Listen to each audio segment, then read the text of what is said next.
कानी बहू। किशोरी लाल जी के बेटे राघव की शादी की बात जगह जगह चल रही थी, लेकिन किशोरी लाल जी को कोई लड़की पसंद ही नहीं आती थी और उसकी एक ही वजह थी, किशोरी लाल जी का लालची होना। उनको लड़की वालों से मोटा दहेज चाहिए था और इसी चक्कर में एक दिन वो एक बहुत पैसे वाले के घर अपने बेटे का रिश्ता लेकर पहुंचे। उस आदमी का नाम था ओम प्रकाश। देखिए किशोरी लाल जी, मेरी एक ही बेटी है और मेरी सारी संपत्ति जायदाद सब कुछ मेरी बेटी नैना का ही है। पापा, नाम से लगता है बहुत खूबसूरत होगी। कितना अच्छा नाम है ना, नैना। ओ, वैसे बात तो सही है आपकी। अब इतना पैसा है, जमीन जायदाद है, इकलौती बेटी, आप भी क्या करेंगे? सब कुछ उसे ही देंगे ना। बिल्कुल ठीक पहचाना आपने। बस बेटी की शादी और सारी जायदाद उसके नाम। पापा, बिना देखे हाँ कर दीजिए ना। इतना अच्छा रिश्ता फिर कहाँ मिलेगा? माला माल हो जाएंगे हम। मैं अपनी बेटी को बुलाता हूँ। अरे नहीं नहीं नहीं, आपकी बेटी का नाम नैना है, सुनकर ही लगता है बहुत सुंदर होगी। रहने दीजिए अंकल, मैं तो आपकी बेटी के नाम से इतना खुश हो गया हूँ कि उसे बिना देखे शादी करने को तैयार हूँ।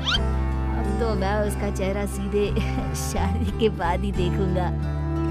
और इस तरह राघव नैना का चेहरा नहीं देखता और उससे शादी कर लेता है। शादी के बाद अपनी सुहाग रात पर जब राघव नैना का घूंघट उठाकर देखता है तो नैना की आंखें बंद थी।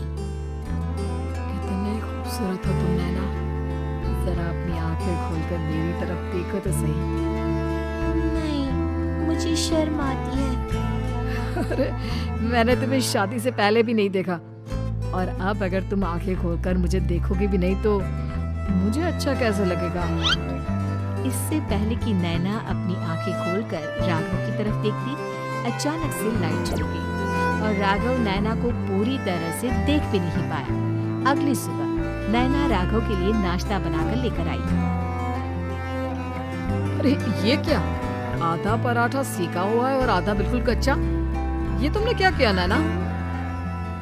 बहू, तुमने क्या आधा पराठा तवे से नीचे लटका कर रखा था जो आधा सेका है और आधा कच्चा? मुझे जितना दिखेगा उतना ही तो सीखूंगी ना पापा जी। जहाँ जहाँ मुझे नजर आ रहा था वहाँ मैंने सीख लिया, जहाँ जहाँ नहीं दिखा वहाँ कच्चा रह गया होगा। इसका क्या मतलब है? ये कैसा मजाक कर रही है तुम? अरे बहू, तुमने इतना लंबा घूंघट क्यों लगाया हुआ है? देखो, हमारे घर में बहुओं को बेटी की तरह रखा जाता है और फिर तुम तो इतना सारा माल लेकर आई हो। देखो, ये घूंघट डालकर रखने की कोई जरूरत नहीं है। हाँ नैना, पापा जी ठीक कह रहा है, तुम तो आराम से रहो, अपना ही घर समझो। नैना अचानक से अपना घूंघट उठा लेती है। अरे ये क्या पापा, नैना की तो एक आंख फूटी हुई है। हमसे नैना, लेकिन ये तो कानी बहू निकली। मेरे साथ धोखा हुआ है, धोखा। बिना दिखाए अपनी कानी लड़की मेरे संग ब्याह थी। मुझे कानी भी नहीं चाहिए। मुझे अभी ओम प्रकाश जी से बात करनी पड़ेगी। आखिर उन्होंने मेरे साथ ऐसा किया क्यों? अरे, आप लोगों ने ही तो पापा से कहा था कि आप लोग शादी से पहले मुझे देखना नहीं चाहते। अब मेरे पापा पर क्यों इल्जाम लगा रहे हैं? अरे लेकिन उन्हें बताना तो चाहिए था ना कि तुम कहानी हो, एक आंख से तुम्हें दिखाई नहीं देता। किशोरी लाल और राघव नाराज होकर ओम प्रकाश को अपने घर बुलाते हैं। पापा जी, ये आपने क्या किया? शादी से पहले बताया क्यों नहीं कि नैना की आंखों में परेशानी है? अरे, आप ही ने तो लड़की देखने से मना कर दिया था। और लेकिन आप बता तो सकते थे। आपको तो हमारी बेटी की प्रॉपर्टी चाहिए थी, वो भी पूरी की पूरी। अब क्या हुआ अगर उसे आधा दिखाई देता है? प्रॉपर्टी तो आपको पूरी मिल गई ना। अरे ये क्या बात हुई? मेरी शादी प्रॉपर्टी से नहीं, आपकी बेटी से हुई है। अब ये तो पहले सोचना चाहिए था, तब तो मेरी प्रॉपर्टी देखकर तुम्हारी जुबान लप-लपा रही थी। लेकिन मैं कानी लड़की को अपनी बीवी बनाकर नहीं रख सकता। पापा, कुछ करिए ना आप। हाँ, करता हूँ। देखिए ओम प्रकाश जी, आप हमारे साथ ऐसा नहीं कर सकते।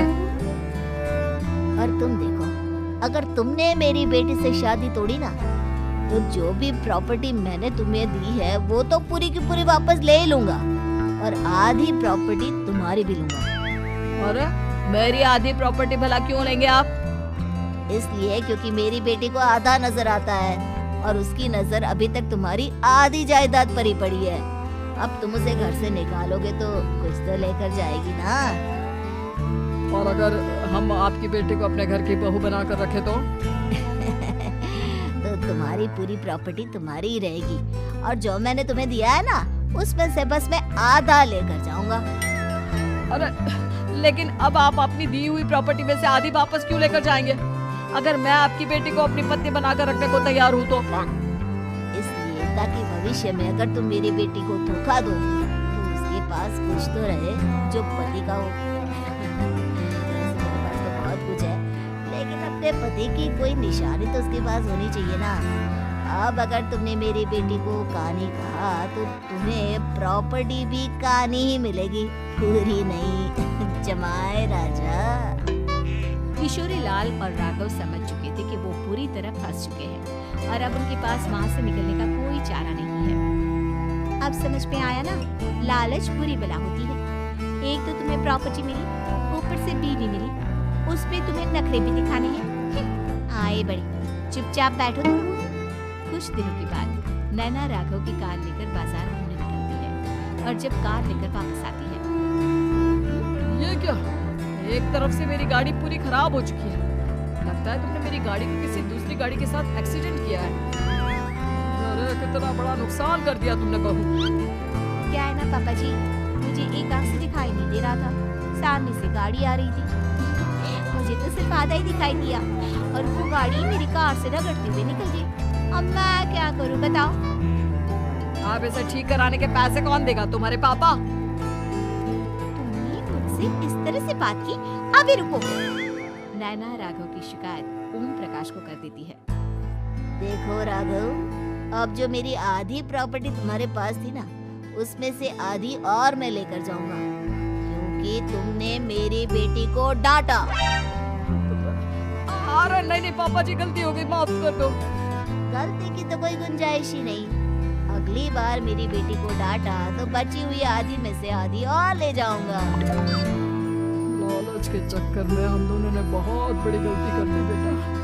एक तो तुम्हें कानी बहू मिली और ऊपर से जो माल मिला वो भी काना। इस तरह राघव की हर एक गलती पर ओम प्रकाश उसकी प्रॉपर्टी का आधा आधा हिस्सा लेकर अपना सारा माल वापस ले गया और राघव को कानी बीवी से काम चलाना पड़ा। भाई लालच वाकई में बुरी बला है।